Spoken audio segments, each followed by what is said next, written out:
So today we have a very special episode of NCIX Tech Tips. We are going to be working on the one and only Cameraman's PC. Now, I know I rip on him all the time for being a Mac user, but that doesn't mean that he only has a Mac. I helped him build this PC, I guess about 9 months to a year ago, so let's see what he's got in here, first of all.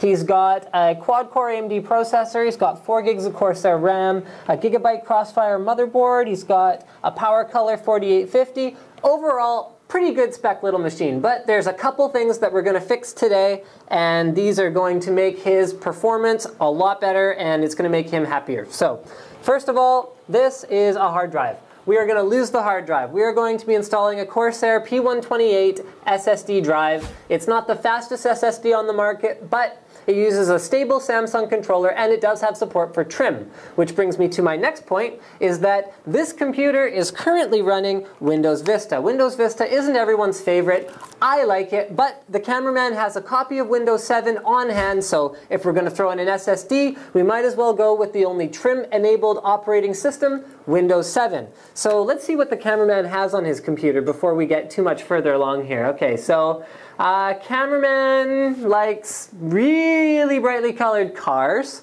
first of all. And then, aha! I figured out why the Cameraman has a Mac. Look at this. Call of Duty, Modern Warfare 2, Left 4 Dead, and Left 4 Dead 2. So the Cameraman needs a PC to play games. Take that. Alright, so stay tuned. We are going to install Windows 7 today, and we are going to upgrade to an SSD.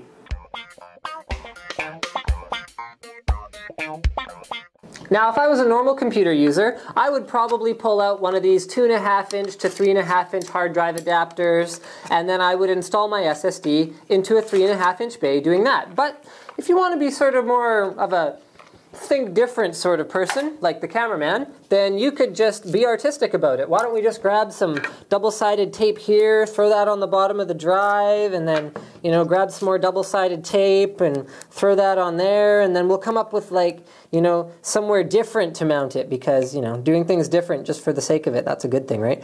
You know, if I could get this off. So we're just going to arbitrarily mount the drive. It's a little dusty. Right there. Okay, so we have mounted our SSD drive. That is the first step in installing Windows 7 on our SSD drive. So I'm going to plug in the power as well as a SATA data cable. All right, so there you go. We've got that drive hooked up. Now, this next part is really important. When you're installing Windows Vista or Windows 7 or one of each onto a computer, it's really important to remove the previous operating system's drive before you install on a new drive. The reason for that is that Windows Vista and Windows 7 store your boot information only on the first OS installation on that computer. So if I were to boot up this computer and install Windows 7 to this drive, it would actually store all of my boot info on the Vista partition on the hard drive. So I'm just going to unplug the SATA data cable, and we'll plug that back in later when we're trying to transfer the Cameraman's files. For now, we're going to leave one drive just to make sure that the computer doesn't get confused about where I want all of my Windows files. So the next step is to configure the PC to boot from the CD. So I'm pressing delete to get into the BIOS, and I'm going to go ahead and put the Windows 7 CD inside the DVD or CD, whichever you want to call it, ROM drive, just like that. Okay. But before the computer will actually boot to that disk and install the OS for me, I do need to make a couple changes in the BIOS. So this is a Gigabyte board. So we go into the Advanced BIOS features, and first of all, we check the hard disk boot priority. You can see that we can make sure that the drive that shows up here is the one that we want to install Windows on. So we've got the Corsair 128 gig SSD. That's fairly straightforward. Next, you can see that we can configure a first, second, or third boot device. And the first one is floppy, the next one is hard disk, and the last one is CD-ROM. So the computer's going to try and boot from the hard disk before it even checks the CD-ROM.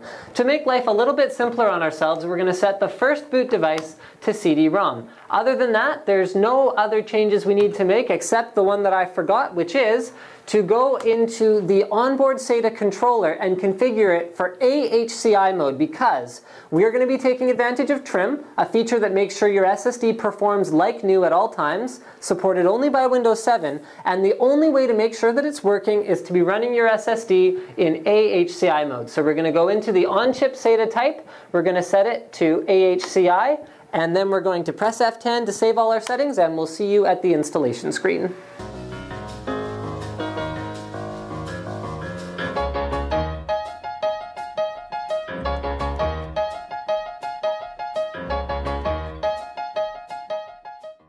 Here we are at the installation screen. I'm not sure if the cameraman is going to cut in the time that we spent waiting or not, but if he did, then you'll have seen it.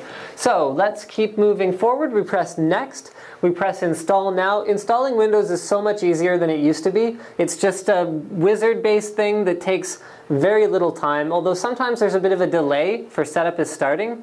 So we may cut the film here unless it actually just pops up for me in the next about 5 seconds. And now we're done waiting, so all we need to do is click I accept the license terms, after, of course, carefully reading every line of it.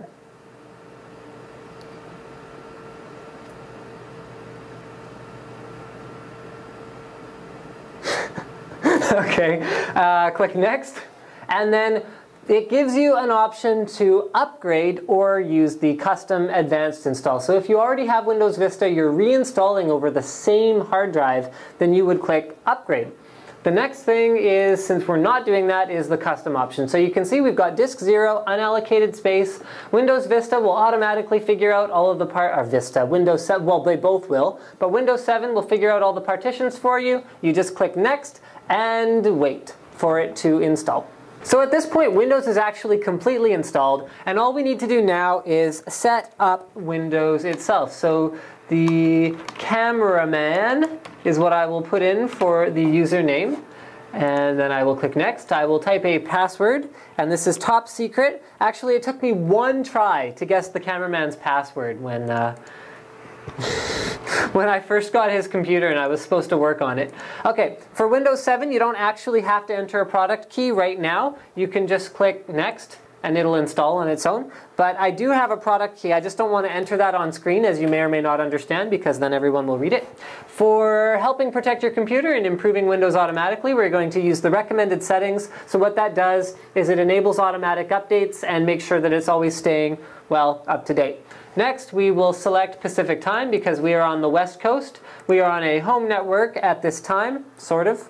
Basically, if you select a home network, that means that you trust that network. You aren't going to have any foreign computers that would potentially infect you with viruses or anything like that. So it enables all of your file sharing, all of that good stuff. This might take a moment, and we might have to cut out. And it's back on. Actually, we didn't need to cut that out. We're just looking at the welcome screen, and it is going to come up with the Windows desktop in just a moment. That was pretty much it. We're going to run a separate episode shortly on how to set up all of your drivers, because right now we're going to be running a bare bones Windows 7. That means we don't have our video card drivers installed, so we can't run any 3D games. We don't have our motherboard drivers installed, so performance might not quite be optimal, but that was the installation procedure for Windows 7. While I confess this hasn't been the most organized episode of Tech Tips ever, here we are at the Windows 7 desktop finally. As I mentioned before, the computer is pretty much ready to use, although we do need to install some drivers to get the best possible performance. I'm going into the device manager now, and you can see that under disk drives, I only have the Corsair SSD. Now, as you may or may not recall, we unplugged the Cameraman's hard drive at the beginning of the episode, and I'm going to commit a bit of a faux pas there. I'm going to plug the drive back in while it's live.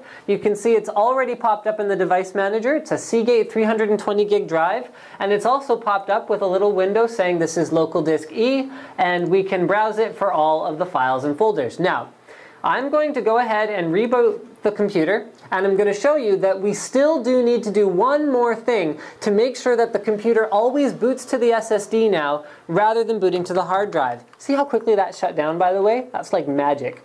Love SSD. Just makes everything so much more responsive on your computer. I have a full episode about it, and if the cameraman's on the ball, he'll merchandise it. He'll put a little bubble. Like, put it here. Can you put it here, cameraman? He's nodding, thank you. Okay, so we're going to go into the BIOS and we're going to configure it so that the hard drive boot priority, you can see we now have 2 drives here. We want to make sure that the #1 hard drive is the Corsair SSD. Now we're set up, it will boot to the SSD every time. If we need to run back into Vista and get some settings out of a program or anything, all you do is flip those 2 drives around. We can boot back into Vista, and then you flip them back around to boot into Windows 7. Thank you for watching our Windows 7 installation guide, and thank you for watching Tech Tips.